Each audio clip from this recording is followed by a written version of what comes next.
Good afternoon. Would you like to introduce yourself and tell us a little bit about what you usually do? My name is Joseph Monson. I'm a director of a national criminal defence law firm called Monson Solicitors. Okay. I should also say I'm a criminal solicitor. We're going to talk about how people might end up in court.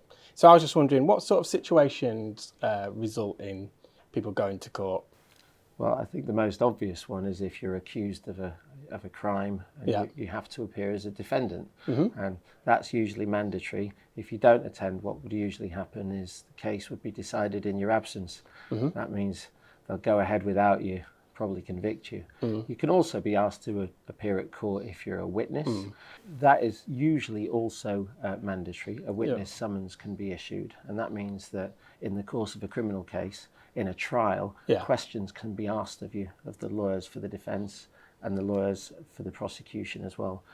If you have a child who's under 18, someone who's under 18 who's accused of a criminal offence, you might be asked to appear with them at court in the capacity of being their parent. So that doesn't mean that an under 18 can't appear without their parent, but that's something that often happens. One other thing is whether you've received a jury summons, and that means to go to a Crown Court or certain other courts like an inquest after a death, and appear as a juror to decide on the facts of the case. That again is mandatory. It's actually very serious if you don't attend. Some people don't treat that witness summon, that juror summons with respect. They can find themselves in seriously hot water. Finally, if you're a complainant or a victim in a case, well, if you're a witness in that case, you'll have to attend to give evidence. But sometimes a victim of a case might not have to attend at court, but would attend court anyway. For example, you might not be a witness because you didn't see who stole your handbag, but you might want to be there to see what the defendant says, and if they're convicted, to see them sentenced. So you mentioned that you might be compelled to go to court. What happens if I've got a good excuse and I can't make it? Okay, generally speaking, courts like notice and they like evidence. So if you're sick, a doctor's note is always a good idea. If there's some other event, well, even if it's a holiday, showing that it's been pre-booked. If you're a witness, people are more likely to be understanding. If you're a defendant, probably not so much. But it just depends on the seriousness of it. If it's a funeral, they're unlikely to want to have so much evidence of a death because, of course, that's a bit insensitive. But the earlier courts know, the better. If you're a defendant, the earlier you tell your solicitor if you've got one, or phone the court yourself if you don't have a solicitor, the better. And you mentioned sometimes you might be asked to go as a witness. Yeah. That sounds a bit daunting. I think I would be sweating. What kind of help is there to kind of prepare you for that? Well, first of all, there's something called the witness service. Certainly that exists in Crown Courts, the more serious courts, where the questioning can be a bit more intense. And they're nice people who will kind of look after you, meet you, make you a nice cup of tea. You'll be welcomed, And some witnesses may also be spoken by the defence lawyers or the prosecution lawyers to at least make them feel at ease, although they'll be reluctant to talk about the case. The questioning itself, when you go in, the judge is there to make sure that people feel respected, and all court users should be respected, and that's really a duty of a judge in a modern UK court. There are limits as well about the extent to which somebody can be cross-examined or questioned hard by the other side's lawyers. It doesn't just have to be polite, it has to be relevant. So they can't start asking you about things that aren't to do with the case that might make you embarrassed, for example. People often think, well, am I going to get asked about these other things that I may have done in the past? Not unless they're relevant, and even asking you about those types of things, if they are relevant, things that you might not be happy about or things you might feel guilty about in the past, there are limits on whether they can even do that if they know about them. That's called bad character. As an outsider, some things seem, when they go through courts, to end up with people going to prison, and other things are dealt with in completely different ways. Yeah. How do I know which way my matter might be dealt with? Well, first of all, if your case is being dealt with in the magistrates court, there's much less chance of you going to prison. All cases start in the magistrates court, but some types of offences, in fact most types of offence, they can't even be dealt with in the Crown Court. Magistrates court can only send people to prison for relatively short periods of time. Of course, that's not the question. The question is, could I go to prison at all, and what will decide it? Okay, well, let's look at it. First of all, the seriousness of the offence. And even offences like serious assaults don't necessarily result in prison if the person didn't intend that level of harm or seriousness of the assault. Also, if the person has no previous convictions, if the person pleads guilty as opposed to not guilty, if the person, for example, who's the defendant, the person who's been accused, for example, looks after sick relatives, or in other aspects of their life, is someone who's a really useful and positive contributor in society. These are things that judges should and generally do take into account. Of course, there is a point where an offence is so serious, like murder, if the person's convicted of it, they always go to prison. But there's a lot of offences on the way to murder in terms of seriousness that people might not go to prison for. Even theft of tens of thousands of pounds, people don't necessarily go to prison the first time. If you're waiting for your matter to come before court and it's a serious incident, Yes. Can you sometimes go to prison then, whilst you're waiting? There are certain reasons that a court or the police at the police station when you're charged may say you can't even be allowed to be free until your case is finally dealt with, either by you pleading guilty and being convicted or a trial where you're convicted.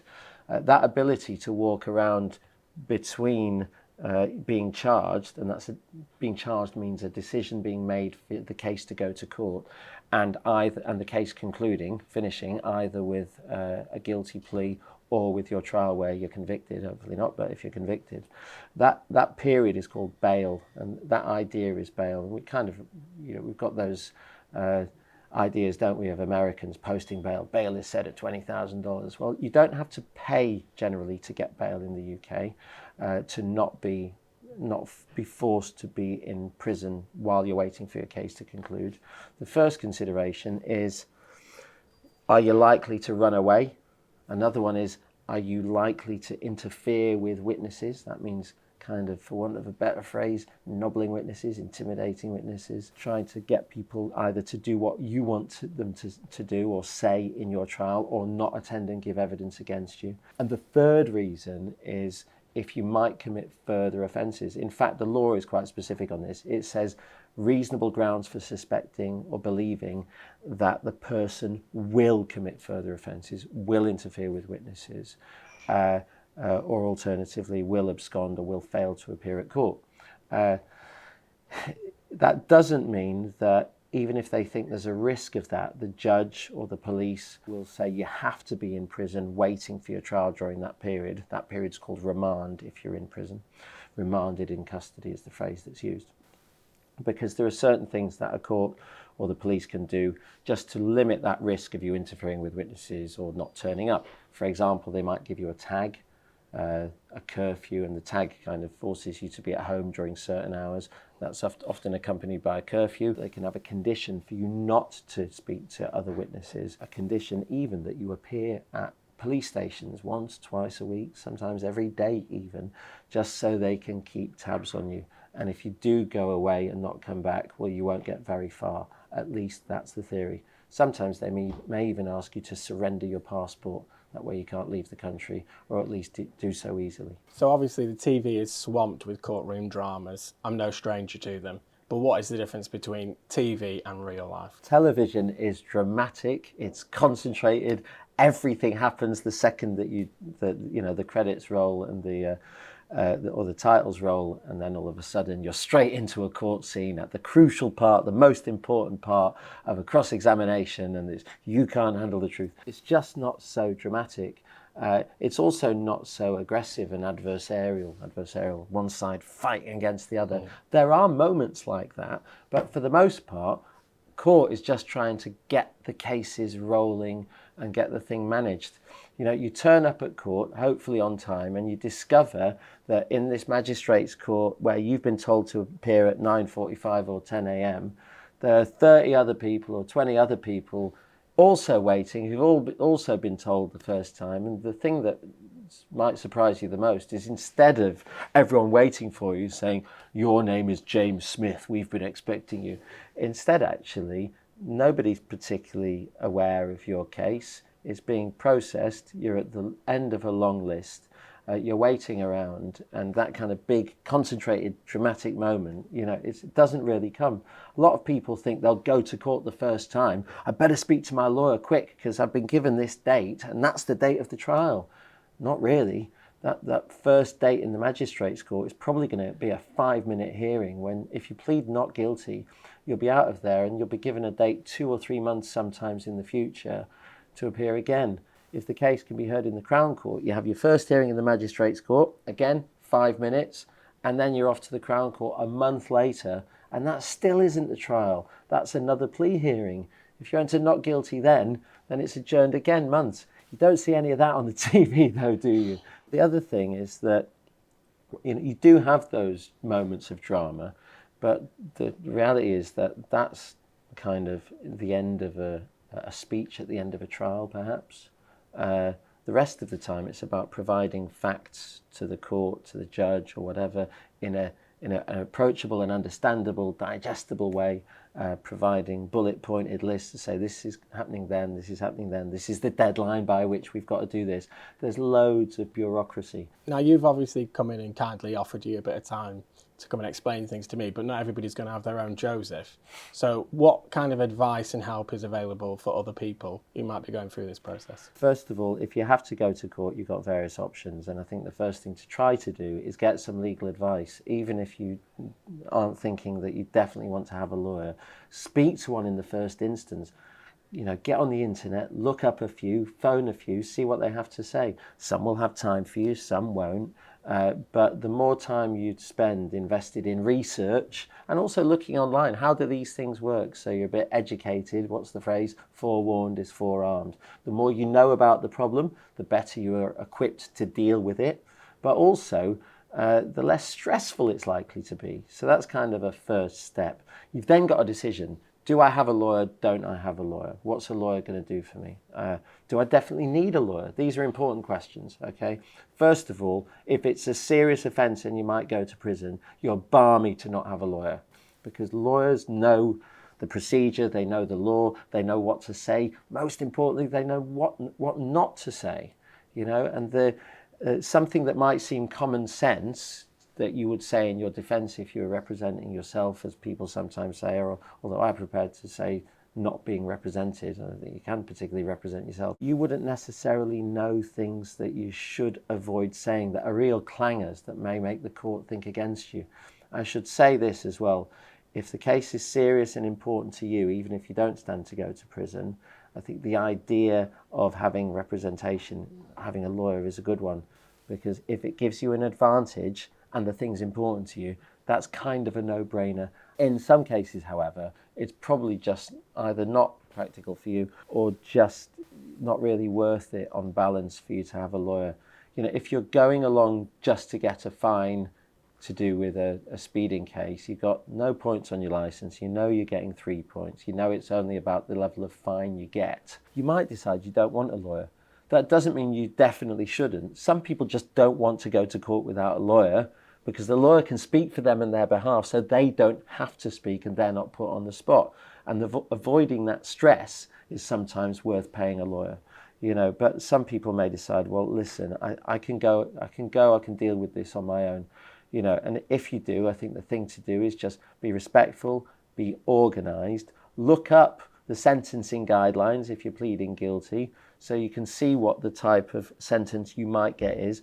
Write down your reasons why you should get a lower sentence if you're trying to ask for that, a lower fine or a lower number of points.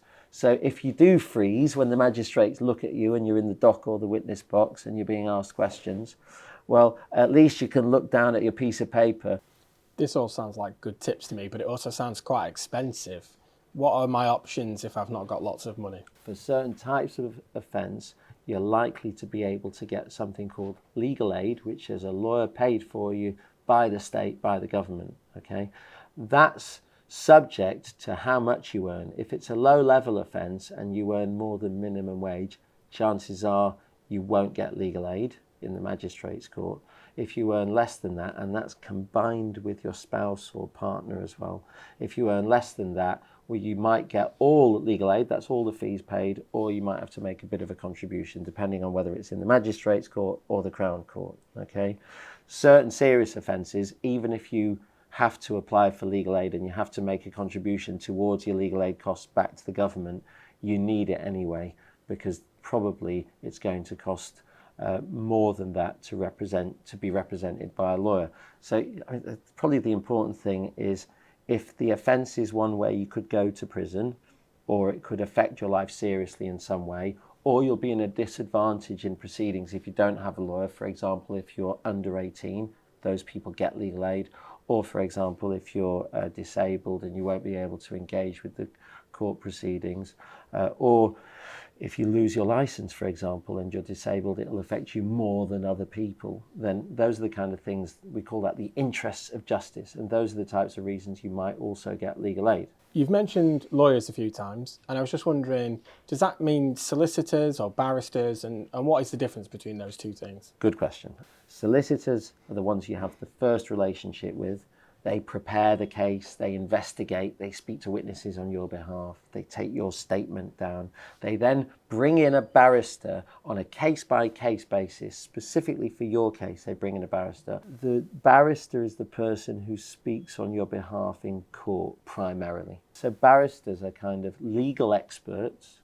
They'll advise the lawyer, they'll advise the solicitors and you on the more complex aspects of law. In most magistrates' cases, it's less likely to see a barrister than a solicitor, because solicitors can also speak on your behalf. And they can do that in two sets of circumstances. One, if it's a magistrates' court case. Secondly, if it's a Crown Court case and they have a special qualification called higher rights. And that means that they've gone through either an exam, or they were what's called passported, because they were such an experienced advocate in the magistrates' court that they were able, just on the basis of that experience and references from other senior lawyers and judges, to be allowed to speak in the Crown Court, Court of Appeal, even the High Court. I've also heard about Mackenzie Friends. Who is this Mackenzie? In circumstances where somebody can't afford a lawyer, they might have somebody alongside them who they ask to help speak on their behalf when they're doing kind of their legal arguments. When they're trying to explain to the jury or to the judge what's going on, or just to give them kind of advice. A Mackenzie Friend is not a qualified lawyer. They're not usually insured. You probably shouldn't rely on the legal advice they give you, but they can be something that kind of supports you. They might know the ropes a little bit. After you've got, say, a solicitor or a barrister or a Mackenzie Friend, how do I know whether they're doing a good job? It's difficult to tell if they're doing a good job, isn't it? Because you weren't at law school. You don't know if the answers you're getting are the right answers. You're probably actually relying on other bits of information that are not about the legal advice, that kind of generally point to whether they're professional. Most people operate on the basis that when they're dealing with a professional, if the professional listens to what they say and tries to take their desires for the case, what they're hoping to achieve out of the case, and what they say happened into account, and get that across to the court if it's possible. And if it's not possible, be really clear and sensitive in explaining what the limitations are. We can't use that evidence, I'm really sorry, because it's hearsay. We can't use that evidence because it could create you with problems later down the line. That alibi won't stack up, and here's why. At least if something can't work, you're being given a really good and respectful explanation. When we're dealing with doctors, when we're dealing with any type of professional nowadays, we expect to be able to ask these questions, lots of questions, and get good answers delivered in a respectful way. And if you're getting that, you've probably got a decent lawyer. So you've already mentioned about getting to court nice and early and being prepared. I guess, what does a normal day at court look like when I have to arrive? When you get to court, you're going to have to go through some kind of airport security. And sometimes the security guards at the X-ray area, they'll be saying, yeah, this is the which court you in, and they might ask you there and then. Or they might point you over to a list, and the list is usually a couple of pieces of paper on the wall, and it will have your name on it somewhere. And then you go to the court where it says you are, and you just wait outside court. And then you'll see somebody scurrying around with, again, a black robe on, and that'll be a court usher with a clipboard. And as soon as you see that person, make yourself known to them and say, I'm here, and they'll take your name. They'll tell you, if you have a lawyer, they'll tell you where your lawyer is, or if the lawyer hasn't arrived yet. If you don't know anything about the case, or if you don't have a lawyer, then it's probably worth asking, is the prosecutor here? And have a chat with the prosecutor. Be polite to them. They're not there because they've got anything personal against you. They're doing their job. And then it's just a matter of waiting. And you might have to wait an hour, 2, 3. And when you do go into court, you'll be asked to go in. You'll stand either in the dock or in a kind of witness box type area. They'll identify you. They'll say, is this your name? Do you live at this address? If you don't want your address read out in open court, then you must tell either your lawyer or the legal advisor or the usher. Legal advisor is a person who sits in front of the magistrates. All of this is about the magistrates court, which is a bit more of an informal environment. Okay, and then the hearing will begin. If you don't have a lawyer, they'll talk to you directly. It will either be 2 or 3 lay magistrates. Lay magistrate is a kind of local volunteer who's not a lawyer but has had some kind of procedural training and is assisted by a qualified lawyer called that legal advisor who sits in front of them. Or there'll be a single judge called a district judge who is a former lawyer and a qualified lawyer at that. Who can act on their own and acts as kind of judge and jury in the magistrates court. If you have to go to the Crown Court, things are more formal. That's when you see the barristers with the robes, with the wigs.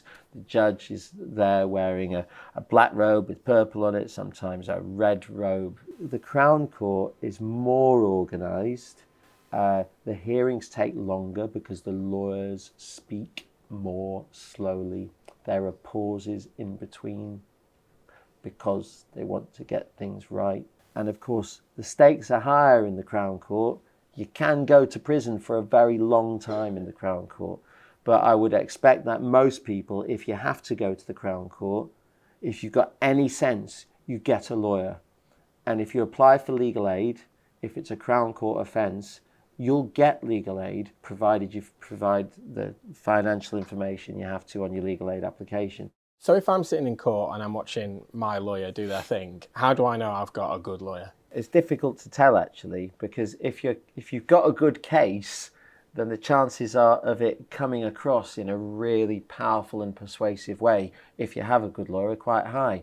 But if you don't have a good case, even if you have a great lawyer, it might not come across as well because the lawyer's limited about what they can say on your behalf. So there's no definitive answer to it, but there are certain things probably that you should be able to expect. The parts of your case that have come out previous to that in the trial that were important should be summarised, and they should, the extent to which those things are important to the outcome of the case should be properly explained by your lawyer.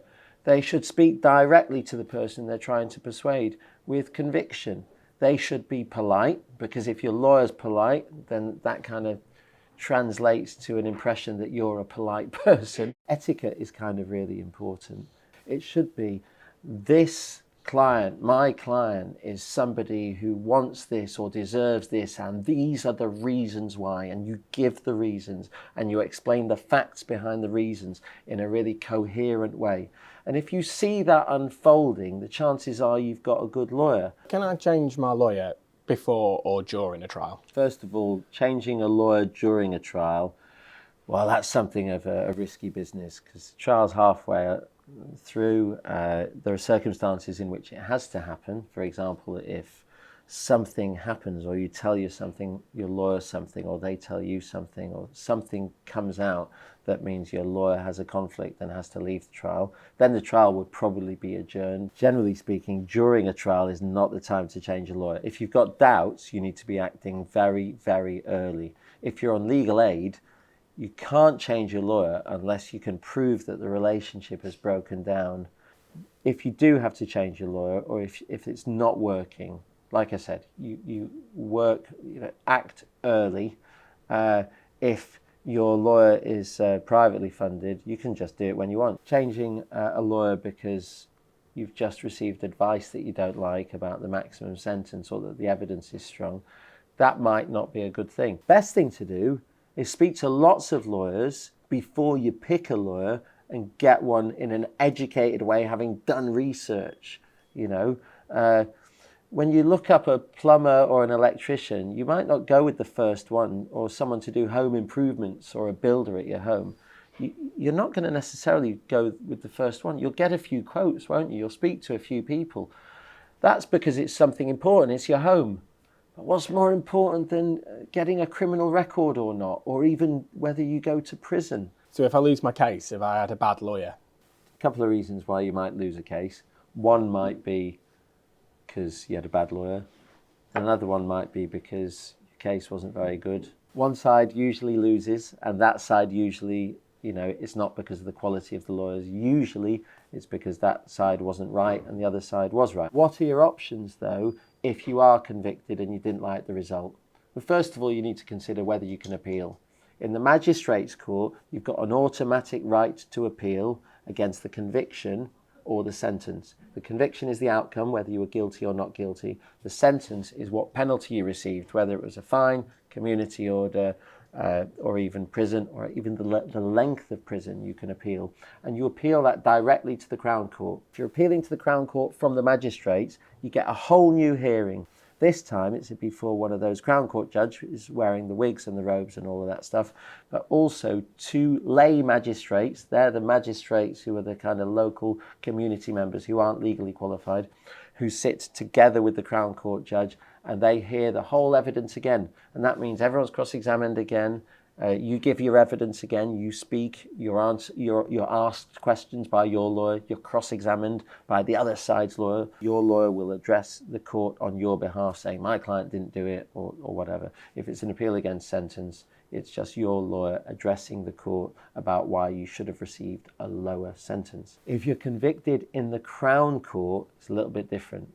Because not everybody is allowed to appeal a conviction from the Crown Court to the Court of Appeal. You have to show that you have an arguable case. Essentially what happens is, before you get to the Court of Appeal, in London usually, you have to show in writing to a High Court judge who's sitting as a kind of single judge in the Court of Appeal, who will deal with these applications in his or her spare time usually, go through the papers and what you say about why the case was decided wrongly by the jury and by the judge. That person will decide whether you've got permission to appeal to the Court of Appeal. That's called leave to appeal. Another question is this: do I change my lawyer if I'm found guilty, or if I don't get the sentence I want? It depends on the reasons why. Often you can tell what's happened in court. If your lawyer wasn't prepared or didn't put your case properly, well, you might want to change your lawyer for the appeal. Is there any really general advice that people should consider before anything else? Justice works for people who work to get it, okay? Just assuming it'll all be all right and not doing anything to try to help it along by being proactive yourself is a dangerous game, okay? What do I mean by that? Well, first of all, with lawyers, don't just pick the first one, or pick somebody who's recommended by a mate. Speak to a number of people. By all means, consider recommendations, consider reviews, but do your research, be proactive. When you are dealing with your lawyer, ask for appointments, go and see them in person, make it clear to them that you expect a relationship with them, be prepared about your case, read the statements. If your lawyer asks you to do something, do it. If you're given homework, if you're asked to get character witness statements, find people in your case that you can work with, that give you that gut feeling, they know what they're doing and they care about you, and then engage with them. Criminal proceedings are not nice. They're not really designed to be nice, but the more you engage with them, the more manageable they'll be. I've heard of magistrates courts and I've heard of Crown courts. What's the difference? There are broadly 3 types of offences that can be heard in criminal courts. First, summary only, very low-level offences, things like driving offences. And then there are more serious offences that can be dealt with either in the magistrates court or the Crown court. They're called either way offences for that reason, okay? And that's things maybe like burglary. The very serious offences have to be dealt with in the Crown court. They can't be dealt with ever in the magistrates court. In the magistrates court, you have a professional judge or 2 or 3, they call them lay magistrates, and they decide on the law and also they decide on what happened, the facts. They decide whether you're guilty or not guilty.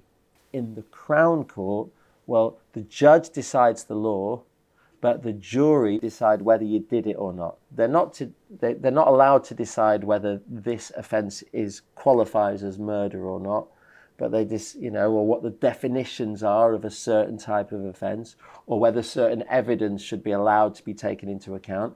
That's for the judge to decide. And then they hear the evidence and they decide factually, is this person telling the truth or not? Did you do it? Didn't you do it? Does your alibi stack up or not? That type of thing. In the magistrates court, the powers of sentencing, that's how long you can be sentenced to prison, for example, are very low. Mm-hmm. If the magistrates decide that having heard all the evidence and it's an offence that could have been heard in the Crown court, that really they can't sentence you to long enough, they'll send you to the Crown court for sentencing. If you've been convicted.